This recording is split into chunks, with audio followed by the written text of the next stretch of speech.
Good afternoon, it's Jeremy. It's Monday, June the 12th, and the good news is my balcony here has been rebuilt. It's been closed for the past 6 months. So yesterday I tried to get my HF antenna going, but nothing worked. So I suspected that this is my RG58 cable.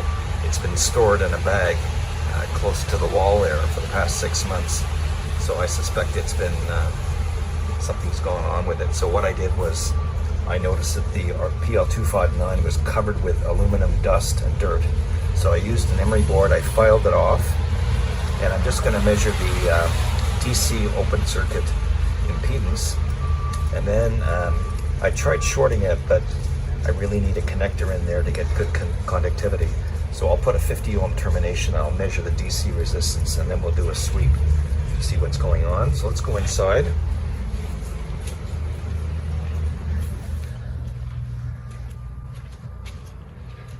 So there's the cable.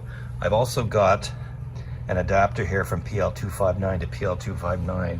The cable was designed to go into my Drake TR4C, but I've got an extension here to a BNC. So we'll quickly measure the open circuit impedance of the BNC here. Okay, so I'm measuring the DC impedance of the cable, and I'm on the 20 meg scale, so it's not seeing anything, so fortunately we don't have a short. So the next thing we're going to do is I'm going to put the 50 ohm termination on the end. Let's measure the impedance of the 50 ohm termination. So I'm looking at the 50 ohm termination, and the impedance, the DC impedance, looks like 50.2 ohms.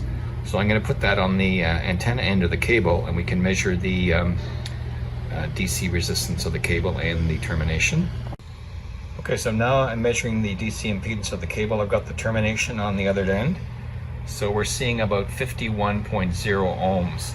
So we've got about 0.7 ohms drop in the center conductor and the shield coming back, which is about right.